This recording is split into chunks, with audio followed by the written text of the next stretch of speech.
Oh yeah, belle communauté. On se retrouve samedi 23 novembre. 1000 fois sur le métier, on reprend et on se reprend. Ben oui, le pire ennemi du blogueur, je pense que c'est la bande passante. On a fait un moment de partage hier. Une fois le temps de le partager, ben évidemment, il y avait non-stabilité de la connexion en réseau. Donc, on va résumer rapidement un peu le propos qui a été nommé hier, en quelque sorte. Rappeler que The Mo is Calling. On est en pleine période de novembre, de la période où on sensibilise la population, principalement la gente masculine, à procéder en quelque sorte le dépistage pour la santé, tout ce qui est la santé masculine. Donc, cancer de la prostate, des testicules, de la santé mentale également, avec Movember, Movember.com, l'initiative qui est entreprise depuis plusieurs années. On a l'organisation également Procure.ca qui font un travail exemplaire pour, en quelque sorte, faire la promotion justement de tout ce qui est la recherche et la sensibilisation au dépistage précoce pour tout ce qui est la santé masculine. Beaucoup de nombreux ambassadeurs. On a des porte-paroles, j'en ai fait référence des porte-paroles qu'on connaît très bien ici au Québec. Winston McQuaid, qui est un grand journaliste, chroniqueur culturel de longue date, qui est le papa de Penelope McQuaid, qui a lui-même subi qui a surmonté cette malheureuse maladie-là par les traitements aujourd'hui qu'on peut bénéficier avec justement l'évolution de la recherche, et les traitements font en sorte que plusieurs s'en sortent. Malheureusement, plusieurs perdent la bataille, dont notre grand monument de la chanson québécoise, Carl Tremblay, de qui on a souligné le premier anniversaire de son départ à peu près à la même date l'an dernier, le 15 novembre 2023. Donc, on a Winston McQuaid, qui est un des grands porte-étendards, Isabelle Pagé, qui est la fille de Jean Pagé, le grand journaliste sportif qui, lui, aura perdu la bataille il y a tout près d'un an. Bertrand Godin, qui est le coureur automobile et chroniqueur automobile également, qui se fait un porte-étendard, mais pour la campagne novembre, on a tout près de 36 ambassadeurs, ambassadrices, personnalités publiques, que ce soit dans le domaine culturel, des comédiens, des acteurs, des actrices. On a Sébastien Benoît également, animateur qu'on connaît très bien. Philippe Dubuc, qui est un de nos grands designers couturiers ici au Québec. C'est lui qui est derrière la belle édition 2024 avec le mouchoir, tout à fait magnifique.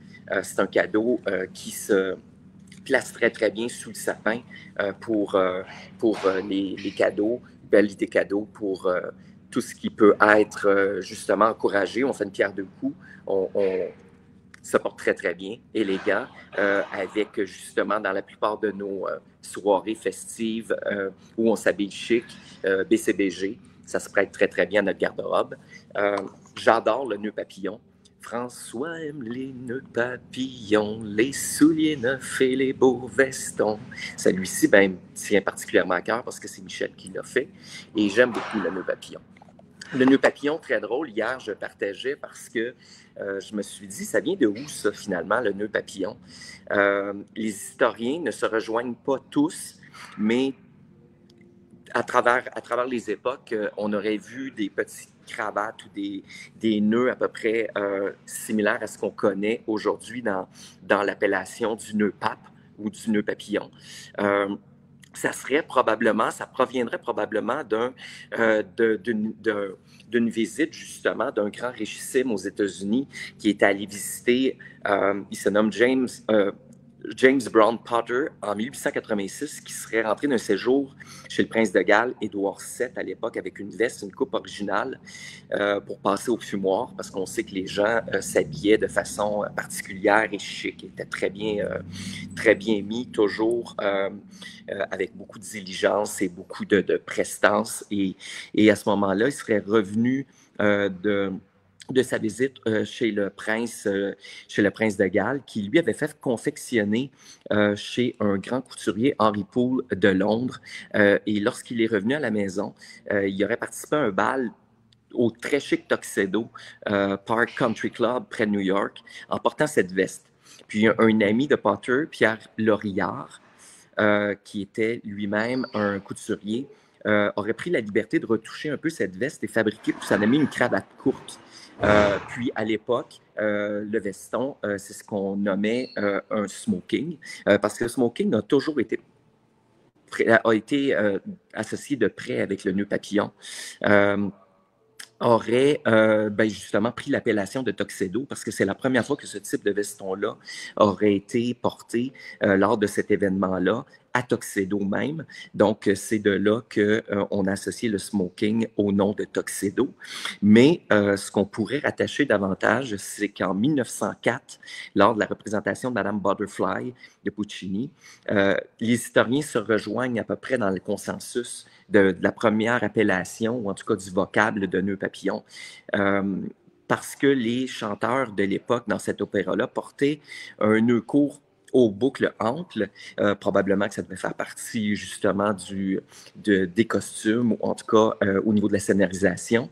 Et les gens qui se rendaient assister à l'opéra portaient eux-mêmes une petite cravate noire et on semblerait associer dans ce moment-là, ou en tout cas lors de la représentation de Madame Butterfly, l'appellation de cette petite cravate-là qu'on connaît aujourd'hui et qui rappelle effectivement les ailes d'un papillon. Donc, le nœud pape serait probablement originaire des premières représentations de la pièce de l'opéra de Madame Butterfly de Puccini. On dit tout le temps, tout est dans tout. Et tout est au bout. Donc, comme le dit souvent Raoul Duguay, mais effectivement, ça serait de là qu'on connaîtrait l'avènement ou l'essor, en quelque sorte, de cet accessoire chic qu'on associe souvent justement au smoking, au tuxedo, et qu'on voit très régulièrement dans des galas, des tenues de soirée qui sont chics. Mais effectivement, c'est un beau symbole et ce que monsieur le grand Philippe Dubuc aura conçu cette année, mais c'est magnifique parce que, bon, évidemment, dans le bleu et dans le sparkling argenté, mais c'est très, très, très beau. Très fier de cette... puis je vois à l'instant qu'il y a même un motif avec, justement, dans les dessins ici, on reconnaît un visage ici, mais magnifique mouchoir également qu'on peut mettre à la poche de son veston. Donc, et ce qui est intéressant, une pierre deux coups, on peut réutiliser évidemment le reçu d'impôt qu'on peut mettre à nos prochains comme donation en quelque sorte. Donc, un 20$ qu'on peut placer sur nos prochains rapports d'impôt.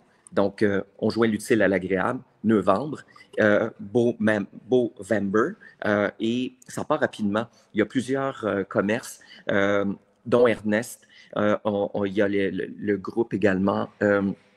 Il y a certains hôtels où vous pouvez aller voir justement sur la page de procure.ca et plusieurs partenaires se sont associés à la cause, à cette belle initiative-là. Et sinon, en ligne, on peut faire venir effectivement, il y a également un ensemble nœuds papillons, mouchoirs et des magnifiques bas également qu'on peut se procurer. Donc, on le répète, on le répétera jamais assez. Dépistage précoce fait en sorte que on peut effectivement vaincre cette maladie-là et la surmonter beaucoup plus facilement. Beaucoup de personnalités, effectivement, auront porté le nœud papillon, on en faisait référence hier. Mais c'est certain que c'est un objet, un accessoire qui est prisé de plusieurs grands hommes et qui auront porté à travers l'histoire cet accessoire-là magnifique. Moi, je vais vous parler rapidement de ma belle rencontre que j'ai eue avec Brittany Kennel cette semaine dans le cadre de Rise to Wellness Day.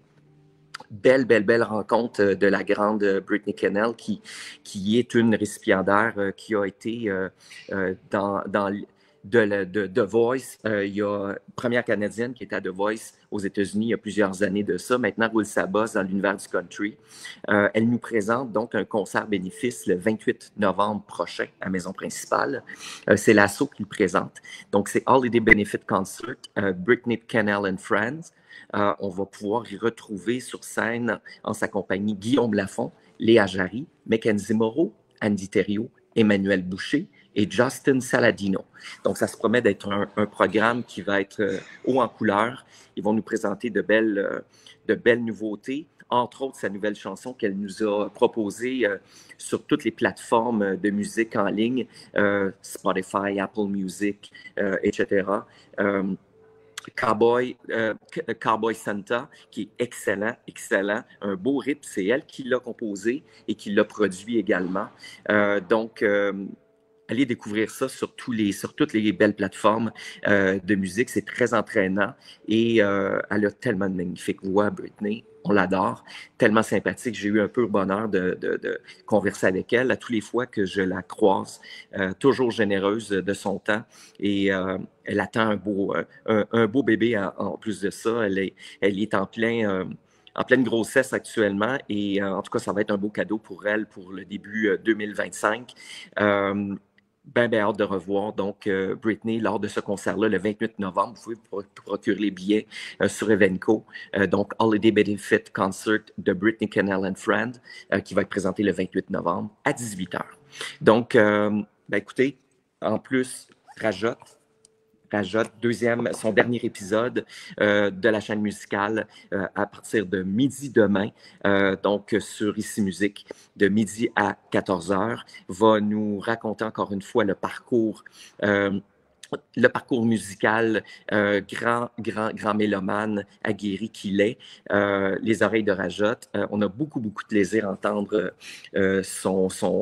l'anecdote de sa carrière, nombreuses anecdotes de sa carrière, quelqu'un qui aura été en quelque sorte, qui a un parcours et des goûts musicaux éclectiques, qui aura réussi à jumeler tout ça, grand mélomane, bien hâte de l'entendre, c'est hyper intéressant, j'adore la formule de la chaîne musicale, donc en tout cas, sa biographie est remplie, empreinte de multiples anecdotes. Et moi qui adore la musique et tout ce qui est, en quelque sorte, le côté qui sort de l'ordre aussi, on ne se le cachera pas, mais il aura marqué, continue encore à marquer l'imaginaire musical ici au Québec. Il aurait été un des grands précurseurs. On aime les gens qui sortent de la norme et qui savent peut-être parfois provoquer, mais toujours en vérité et avec, en tout cas, dans la découverte. Il nous aura fait découvrir beaucoup de choses. Il aura été précurseur à plusieurs époques dans les différentes stations de radio, là où il aura passé, et également à Musique Plus. On s'en souvient très bien. Il aura marqué justement, il aura tracé la voie pour plusieurs des grands animateurs qu'on retrouve maintenant à la télévision. Aura accueilli les Fémiou, les Véronique Cloutier de ce monde, etc. Donc, grand mélomane. Ben hâte de l'écouter demain. Donc, son dernier épisode, justement, de la chaîne musicale. Donc, sur ce, The Mo is Calling, on ne l'oublie pas, les beaux nœuds papillons. Et en quelque sorte, on prend ce mois-ci, c'est drôle, le mois de novembre est souvent le mois, c'est d'ailleurs, il y a le jour du souvenir, mais c'est justement le mois qui fait la transition entre la période des récoltes et la période festive du temps des fêtes, souvent une période un peu plus grise, le mois de novembre.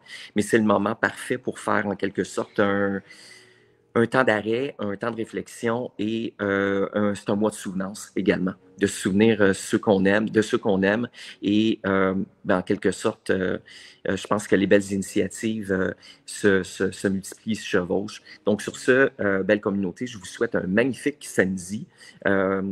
Dites à ceux que vous aimez que vous les aimez et profitez à plein de tout ce que l'univers a à nous offrir, nous offre au quotidien. Donc, sur ce, beau samedi, on se retrouve bientôt. J'aurai la chance, effectivement, de vous faire part de mon appréciation du concert de Britney et de ses amis ce jeudi. Donc, au plaisir de vous retrouver bientôt, belle gang. J'espère que là, l'Internet aura été avec nous. Donc, à bientôt, belle gang, et on se retrouve très, très, très bientôt.